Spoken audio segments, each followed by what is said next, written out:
And so, you know, in the commitment that I have to myself for completing this challenge, this offline endeavor that I basically been putting myself through. Um, I wanted to ensure that I'm getting these things done, getting them accomplished. So, as you guys know, we spent a little bit of time, a little bit of 3 minute warm up, and basically just give you guys, the rundown of how things have been, the things that we have going on, and some of the goals. So, if you're new here, we have our handy dandy notebook, getting it prepared for today for chapter 4, A Mind Adrift. Okay, so chapter 4. Well, I'll just have this set aside here. And then, yeah, we'll just basically get rocking and rolling. I don't think I'm going to wait the entirety of the 3 minutes today. There's really nothing going on. And I won't have as many distractions since I'm inside. So let's have at it. I do apologize. I don't have a shirt, just in the comfort of my own home. So, I mean, this is what I wear. I work out. I'm active. I don't have anything to hide. You know what I'm saying? So, anyways, so got that out the way. All right. Daniel Goleman's Focus. The value of a mind adrift. Okay. Let me just put this here. I'm not in my bed, but I got a nice little blankie. You know what I'm saying? Comfy. Okay, 2 minutes. Okay. Let's step back for a moment and think again about thinking. And what I've written so far, there is an implicit bias that focus, goal driven attention has more value than open, spontaneous awareness. But the easy assumption that attention need be in the service of solving problems or achieving goals downplays the fruitfulness of the mind's tendency to drift whenever left to its own devices. Every variety of attention has its uses. The very fact that about half of our thoughts are daydreams suggests that suggests there may well be some advantages to a mind that can entertain the fanciful. We might revise our own thinking about a wandering mind by considering that rather than wandering away from what counts, we may well be wandering toward something of value. Brain research on mind wandering faces a unique paradox. Top down intent does not yield a fruitful bottom up routine. It's impossible to instruct someone to have a spontaneous thought. That is, to make a person's mind wander. If you want to capture wandering thoughts in the wild, you got to take them whenever they happen to pop up. One preferred research strategy, while people are having their brain scanned, ask them at random moments what they were experiencing. This yields a messy mix of the contents of the mind, including a great deal of wandering. The inner tug to drift away from effortful focus is a strong is so strong that cognitive scientists see a wandering mind as the brain's default mode, where it goes when it's not working away on some mental task. The circuitry of this default network, a series of brain imaging studies has found, centers on medial or middle zone of the prefrontal cortex. More recent brain scans revealed a surprise. During mind wandering, two major brain areas seem to activate, not just the medial strip that had long been associated with a drifting mind. The other, the executive system of the prefrontal cortex, had been thought crucial for keeping us focused on tasks. Yet the scans seem to show both areas activated as the mind meandered. That's a bit of a puzzle. After all, mind wandering, by its very nature, takes focus from the business at hand and hampers our performance, particularly on cognitively demanding matters. Researchers tentatively solve that problem by suggesting that the reason mind wandering hurts performance may be it's borrowing the executive systems for other matters. This gets us back to what the mind wanders toward. More often than not, one current personal, one current personal concerns, I'm sorry, this gets us back to what the mind wanders toward.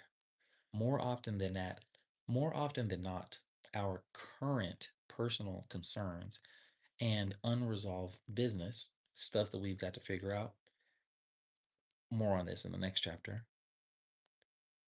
While mind wandering may hurt our immediate focus on some task at hand, some portion of time it operates in the service of solving problems that matters for our lives. This is this is worded really weird. I'm not really getting the point of that last sentence. While mind wandering may hurt our immediate focus on some task at hand, some portion of the time it operates in some portion of the time it operates in the some portion of the time it operates in the service of solving problems that matter for our lives. Oh, okay. I was like, what? Sometimes it's just the way you add inflections, you might be throwing it off. I try to keep somewhat of a um, direct, like monotone. I try not to assume the direction that the author is going in because then sometimes I'll put misplaced energy and effort and inflection in parts where it's like that now it doesn't make any sense because you're trying to be too animated, I would say. Anyways, in addition, a mind adrift lets our creative juices flow. Pause. While our minds wander, we become better at anything that depends on a flash of instinct, from coming up with imaginative wordplay to inventions and original thinking. In fact, people who are extremely adept.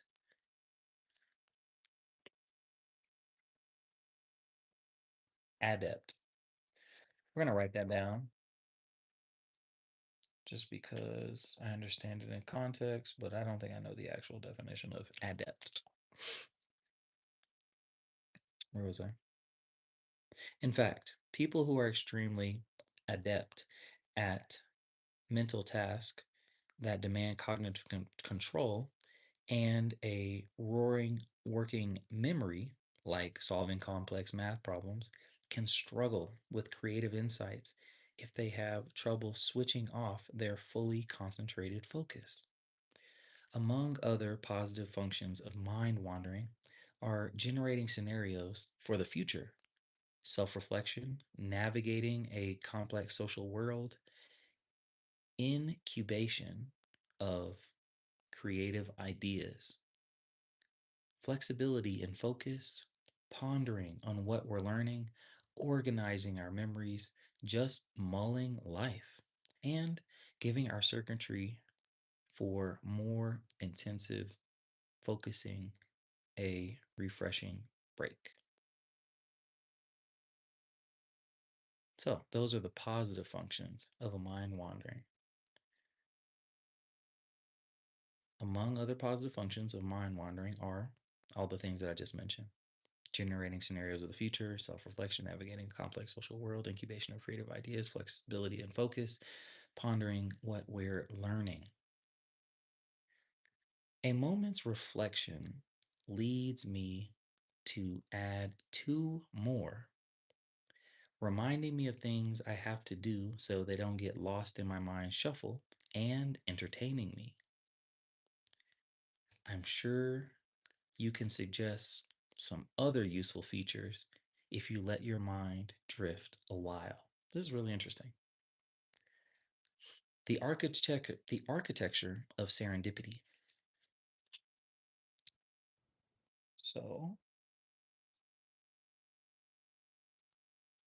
incubation was a word, and then serendipity. Just want to know the actual definitions of those. Given in context, it can make sense, but to me, it's time well spent when we actually look up these definitions. The architecture of serendipity.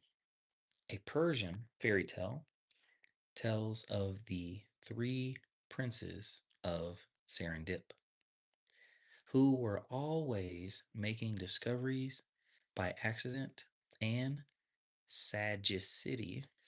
I don't even know what that is. It's like Saga City. SAGA City. SAGACITY. Okay. So they were always making discoveries by accident or sagacity of things they were not in quest of. Creativity in the wild operates much like this. New ideas won't appear if you don't have permission within yourself. Salesforce CEO Mark Benioff tells me, when I was a VP at Oracle, I took off to Hawaii for a month just to relax. And when I did, that opened I did, that it opened up my career to new ideas, perspectives, and directions.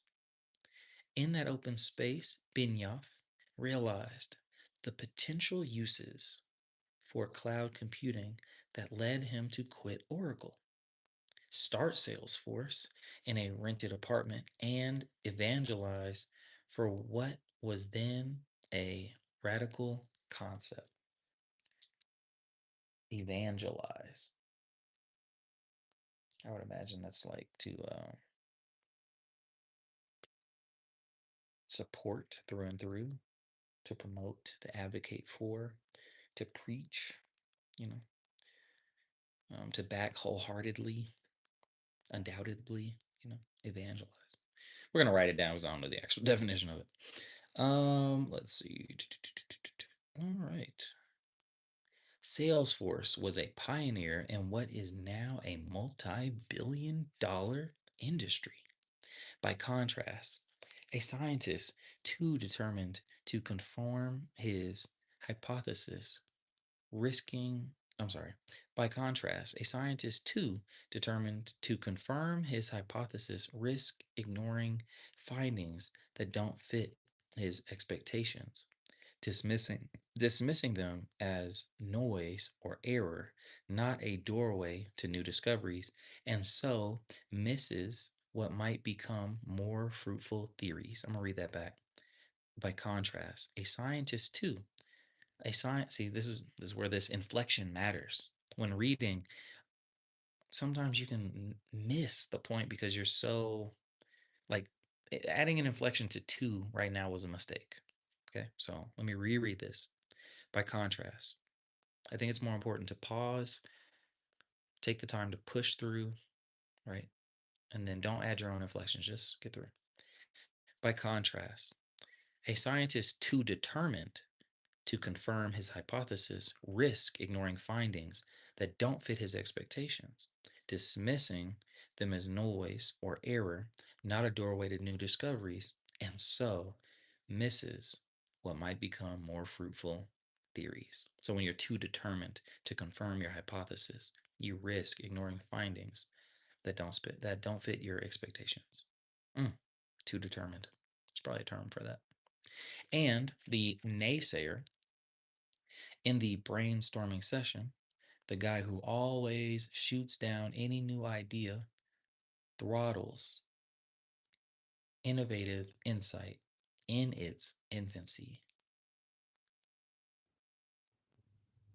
And the naysayer in the brainstorming session, the guy who always shoots down any new idea he throttles, meaning like turns down the innovative insight in its infancy. Open awareness creates a mental platform for creative breakthroughs and unexpected insights. In open awareness, we have no devil's advocate, no cynicism or judgment, just utter receptivity to whatever floats into the mind. Cynicism. That's like, the ultimate naysayer, bro. We're gonna write it down just so we can get the add it to the list. And then I actually like this term.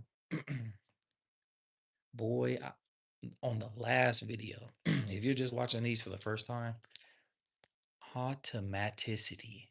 Oh my goodness, bro. That one kept me up at night. Automatic and then like city at the end. Automaticity.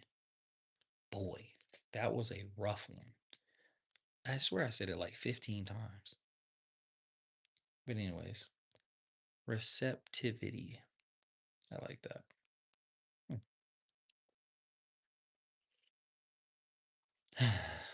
But once we've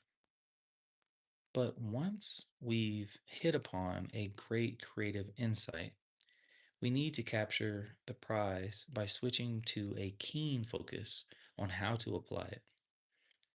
But once we've hit upon a great creative insight, we need to capture the prize by switching to a keen focus on how to apply it. Serendipity comes with openness to possibility, then homing in on putting it to use. I have to pause, unrelated, but related. Honing in is a word that I've always said. Clearly, it's homing in. Okay. I'm going to write homing and honing because I swear there's a lot of people out here saying hone in, honing in, and homing in. Maybe. Anyways, life's creative challenges rarely come in the form, pause. Life's creative challenges rarely come in the form of well formulated puzzles. Instead, we often have to recognize the very need to find a creative solution in the first place. Chance, as Luis Pasteur put it, favors a prepared mind. Daydreaming incubates creative discovery. A classic model of the stages of creativity roughly translates to three modes of focus: orienting, where we search out and immerse ourselves in all kinds of inputs; selective attention on the specific creative challenge; and open awareness, where we associate freely to let the solution emerge, then home in on the solution.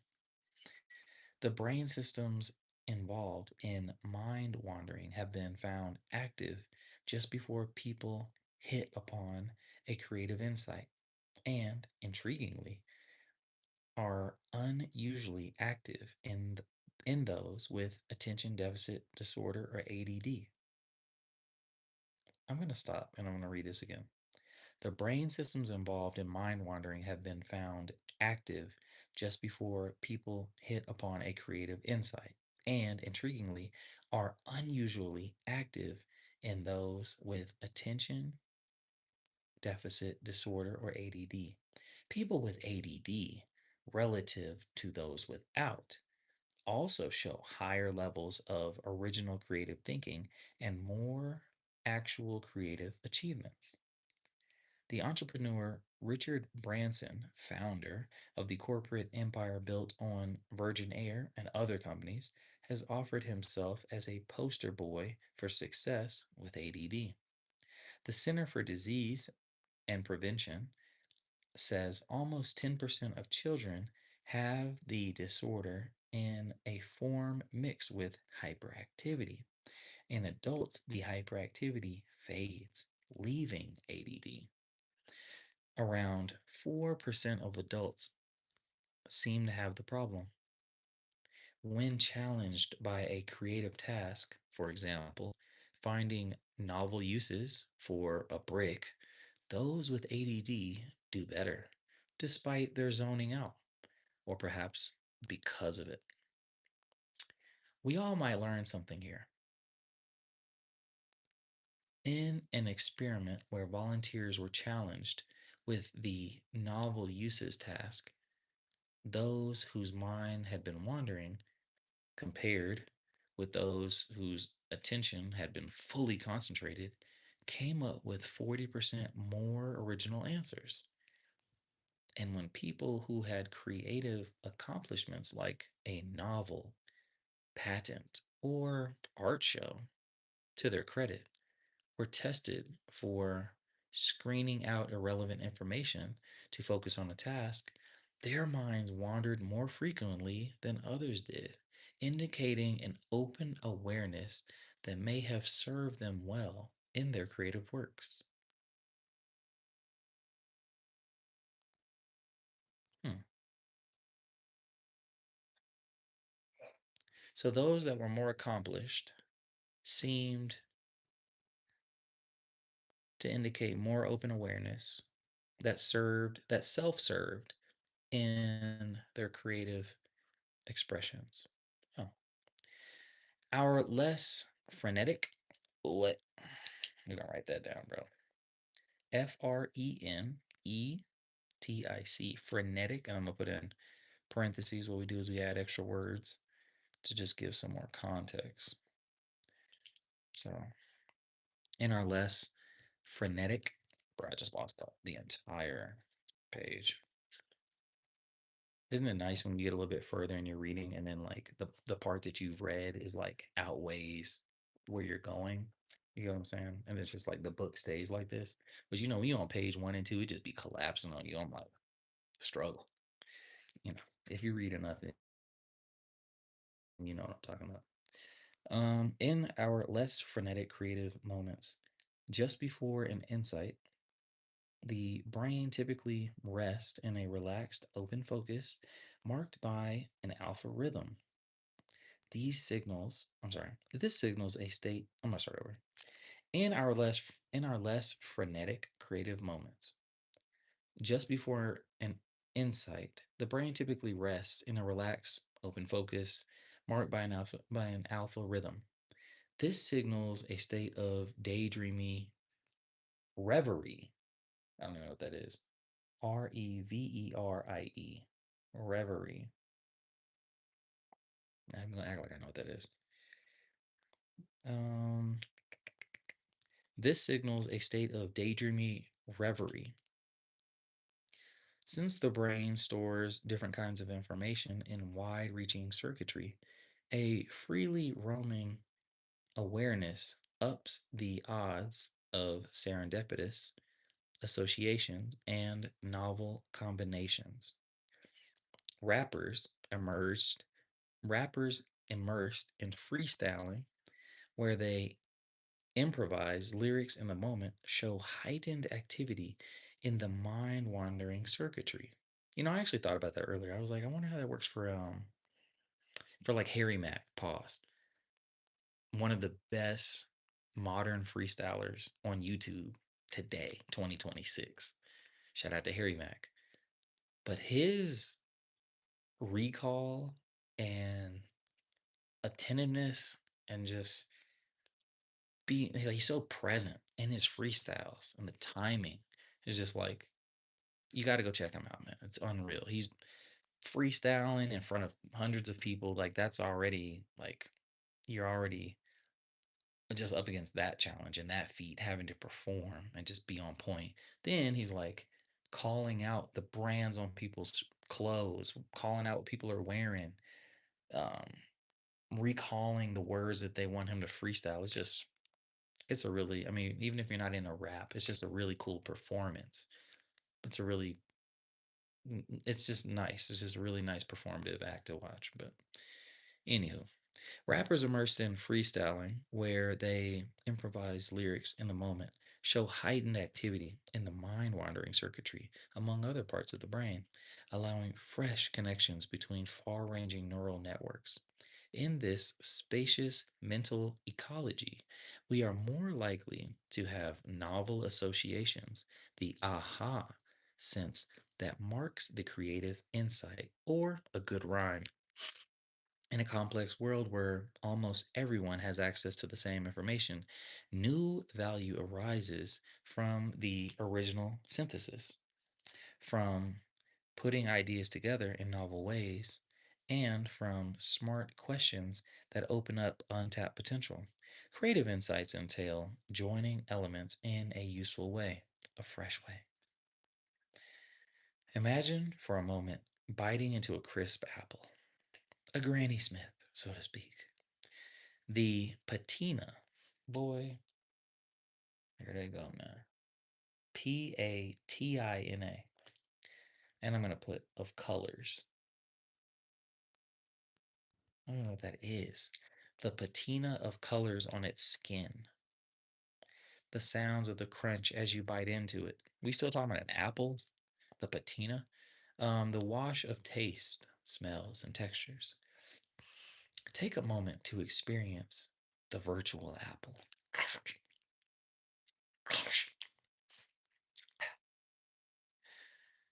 As that imagined moment came to life in your mind, your brain almost certainly generated a gamma spike. Huh?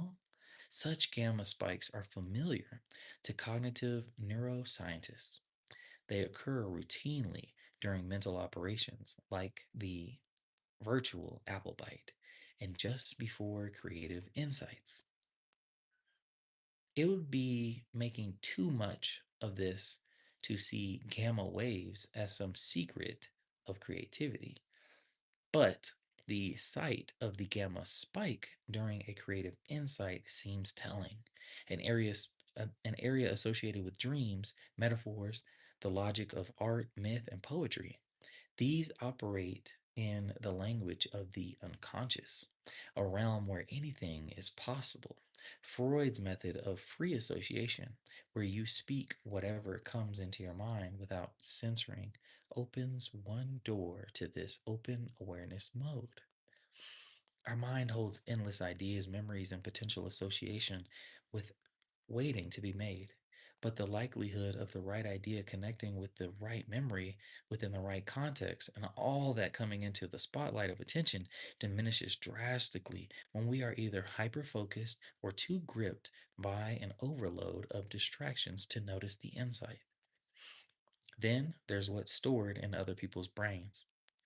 For about a year, the astronomers Arno Penzias and Robert Wilson searched the universe with powerful new equipment, much stronger than much stronger than any that had yet been used for scanning the vastness of the skies. They were overwhelmed by the sea of fresh data. And I said data really weird. They were overwhelmed by a sea of fresh data and tried to simplify their work by ignoring some meaningless static they assumed was due to faulty equipment. One day, a chance encounter with a nuclear physicist gave them an insight and eventually a Nobel Prize. The insight led them to realize that what they had been interpreting as noise was actually a faint signal from the continued reverberations of the Big Bang. Hmm. Never omit. I guess the way I would put that is, yeah, I guess I would just say just don't become complacent in your professions. What I think about is, you know, what are the odds of something new, a phenomena occurring today, out of the norm, out of the daily practices? They earn themselves a Nobel Peace Prize or Nobel Prize. That's amazing. Okay, last page. The creative cocoon. The intuitive mind is a sacred gift, and the rational mind is a faithful servant. I'm going to say that again. Albert Einstein once said this. The intuitive mind is a sacred gift, and the rational mind is a faithful servant. Albert Einstein once said, "We have created a society that honors the servants and has forgotten the gift." Ooh. Follow your intuition. Summarize, just to summarize everything that's going on here. Summarize that. The intuitive mind is a sacred gift, and the rational mind is a faithful servant.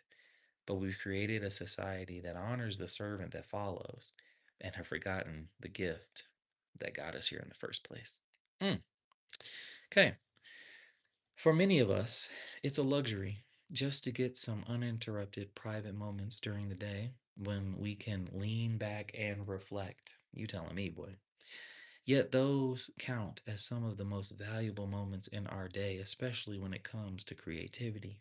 You got to put in the work and you have to find the time. Not only finding the time, you have to create and make the time. You have to be intentional with your time.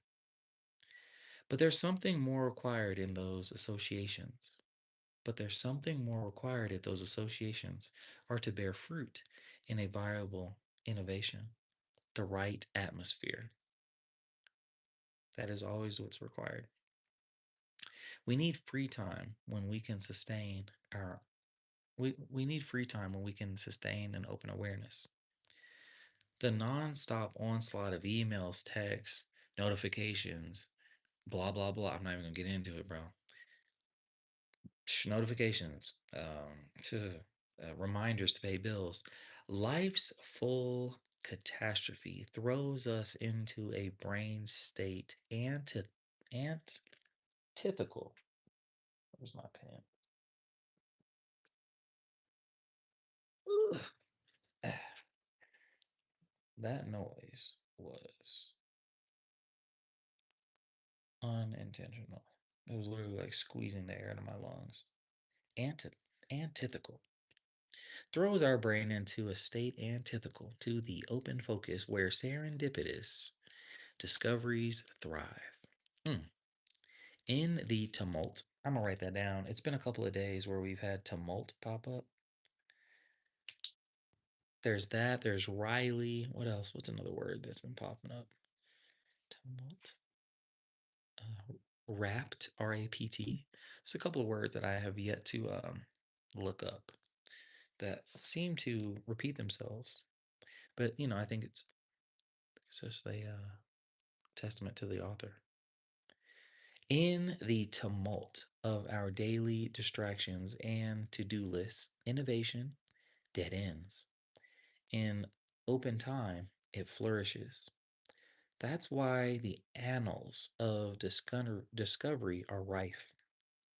I'm going to write down annals, pause, ANNALS, and rife, RIFE.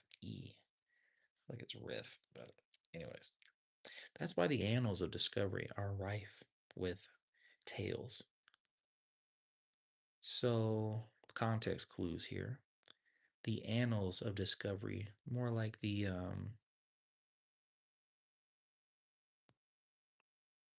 beginnings of discovery, are rife. Rife to me is like riddled with, sprinkled with, um, in full abundance of would probably be the definition of like rife.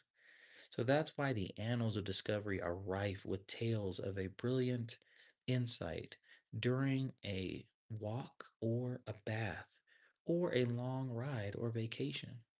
Open time lets the creative spirit flourish. Tight schedules kill it. Take the late Pete Schwitzer, rest in peace, a founder of the field of evaluating cryptography, encrypted code that looks like nonsense to the unschooled eye, but protect the secrecy of everything from government records to your credit card. Wow, cryptography. Okay, I'm rocking with that. Rest in peace, Pete Schwitzer. Schwitzer's specialty, breaking codes in a friendly test of encryption that tells you if some adversary, like a rogue hacker, can crack your system, pause, and steal your secrets. This daunting challenge requires you to generate a long array of novel potential solutions to an extraordinarily complicated problem, and then test each one of them by working through a methodical number of steps. Wow, this dude was really good at reverse engineering and being open to endless possibilities. Schweitzer's laboratory for this intense task was not some sound insulated windowless office. Typically, he'd mull an encrypted code while on a long walk or simply soaking up some sun, eyes closed. It looked like someone taking a nap, but he was doing higher math in his head, as a colleague put it. He'd lie around sunbathing, and meanwhile, his mind would be going a zillion miles an hour. The import of such cocoons in time and space emerged from a Harvard Business School study in the inner work lives of 238 members of creative project teams tasked with innovative challenges for solving complex information technology programs to inventing kitchen gadgets. Okay, so that emerged from Harvard Business School, of the inner work lives of 238 members of a project group, and as they were solving complex problems and even doing just random kitchen gadgets. Okay. Progress in such work demands a steady stream of creative insights. Good days for insight had nothing to do with stunning breakthroughs and grand victories. The key turned out to be having small wins, minor innovations, and troubling problems solved on concrete steps towards a larger goal. Creative insights flowed best when people had clear goals, but also freedom in how they reached them. And most critical, they had protected time, enough to really think freely. A creative cocoon. The value of a mind adrift. Nice. All right. Well, we got today's session ironed out, and it actually flowed a lot better here indoors as opposed to our previous three chapters that were outside.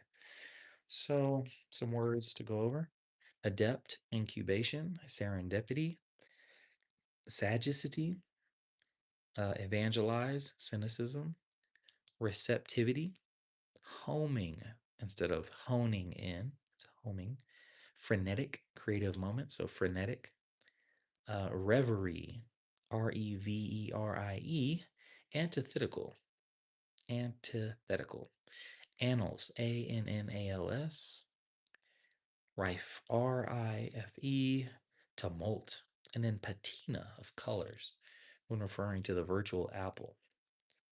So while it's fresh in my mind, what's the takeaway? What's the takeaway? The takeaway from today's read is essentially um, creativity, productivity can be birthed out of a wandering mind. Sometimes the misconception of a daydreamer is that they are off task when, based off of neuroscience and based off of the read from today, it can be interpreted that the mind, and it's been proven that those that have a wandering mind have actually been able to have more neural connections and been able to come up with more creative ideas when given the space and when given the um, proper opportunities. So I think it's interesting when we think of where it is the mind goes. And that's another thing too, is like the more we learn about like the top down thinking and the bottom up thinking, and just the neural circuitry in itself, it's really fascinating to think how the mind has figured out ways to protect itself or even to push itself or to help itself out subconsciously.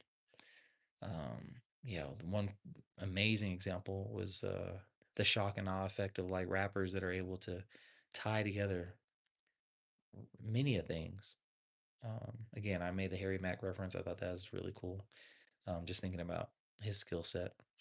But ultimately, the power, or no, not even the power, the value of a mind adrift. So it's okay to, as we learned in previous chapters, it's okay to um, to not be so hard on yourself when it comes to, while reading. 20 to 30% of the read is going to be gibberish anyways, and you're not by yourself in that regard. So, and also, the biggest takeaway from this is when you take the time to relax and you take the time to put yourself in a space that allows the mind to thrive, instead of being crushed and forced into certain scenarios. That's how you kill the creativity versus you want it to blossom. You want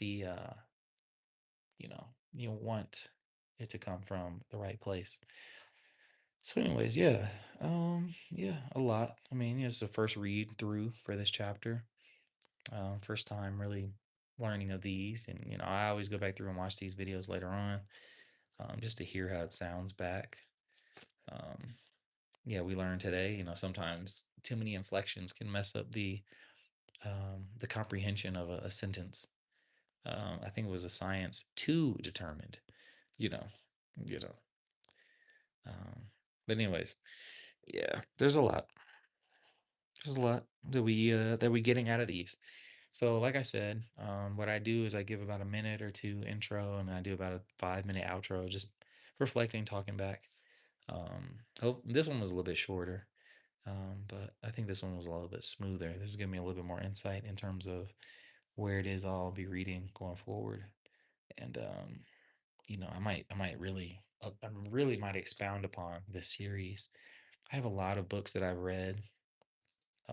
But I have a lot of books in my inventory, you know, um, like Ordinary Men, 48 Hours of Power, One Good Deed, Black Ops, uh, Hail Mary. Just looking at the list over there, Hero of a Thousand Faces, um, Data Over Dogma.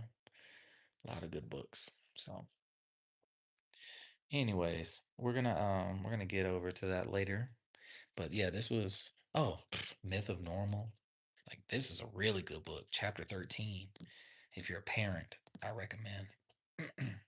I just recommended that to another parent the other day, just because there's just so much in that book, The Myth of Normal. I talk about this book all the time, but it's really good. But anyways, yeah, we were reading Daniel Goleman's Focus. Rented this out.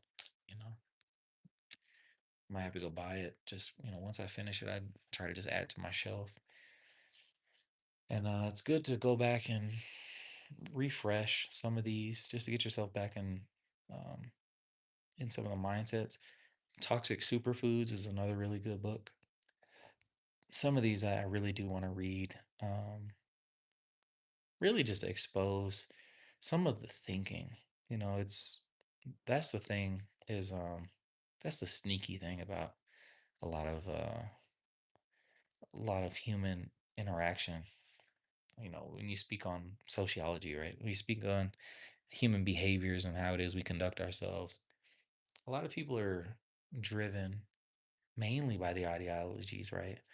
But um, if you're never placed in a scenario where you have to speak to your strengths, so to speak, or it's like when you show the meme of the nerd when a subject matter that is his strength is finally surfaced in conversation, and this dude just goes on like Gettysburg Address level of like speech. Um, it's funny how. Anyways, the point that I was making is it's unfortunate that many of the common conversations that are being had are really based off of things that people, a lot of people guide conversations in their own motive. And it's unfortunate because a lot of things that I learned about it, a lot of things that I absorb, my time with, never really surface.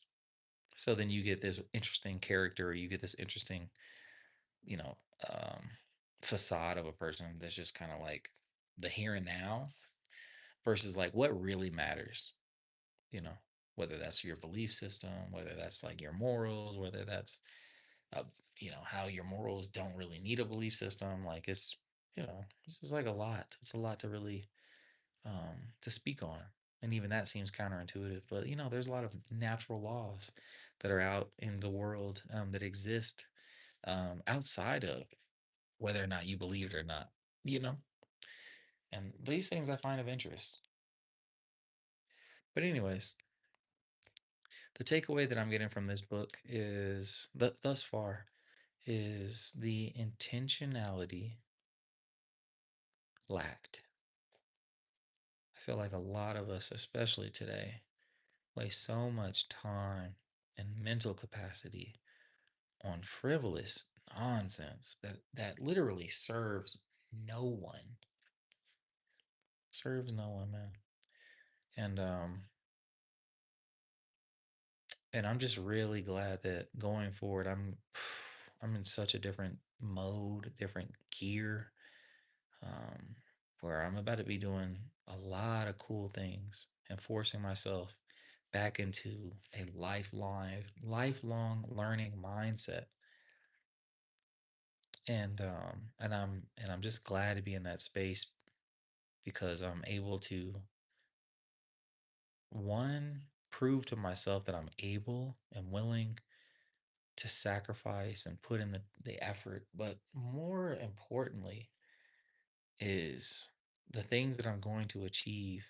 You cannot deny the effort that was put in. You can't deny um, what it is I'm going to be able to do. So it's in a way better mind state these days. Anyways, yesterday was my birthday, by the way. So just throwing that out there. Well, I won't be doing that every video. Like my birthday was 26 days ago, but I think what I'm gonna do is once I get to about day 30, I think I'll finally release these. That'll be exciting. But anyways, yeah, we just ate up the last 5 minutes just yibbity yapping. But again, if you made it this far, drop a comment, leave a like, leave a timestamp. Basically, put the numbers, two numbers, semicolon, two numbers, um, or two numbers colon, whatever, and then we'll go from there. Yeah, man, it's good. Also, taking time to shift this whole YouTube thing. You know, I always delete so many pages and handles, and who are you today? This chastise thing is it's interesting. It's a new chapter, but yeah, got a lot going on, man. A lot. So, anyways, you guys stay safe in the meantime. Um, yeah, man, the hidden driver of excellence is focus. And it's never too late to create new neural circuitry in the mind. You know, the brain is nothing more than a muscle, and do not allow it to atrophy. It's like the best advice I can give anybody. And the purpose of this is, I feel like I'm rambling, but the purpose of this is just practicing oratory skills, you know, and using multiple sensors at one time to create better connection, not only with, just yourself, there's confidence, there's, you know, the ability to read aloud. Like some of y'all be sounding like Floyd Mayweather reading damn Dr. Seuss or Harry Potter or whatever it is, man. And so, I find this to be really good, getting the reps in offline too. That's the best part about it, man.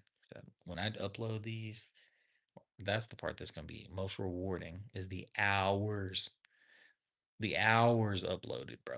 It's going to be like, damn, what was you doing? Yep. Yep, yep, yep. Anyways, well, I've had enough, you know, yapping amongst myself, but life is good, man. Y'all stay safe in the meantime. I'm out. Peace.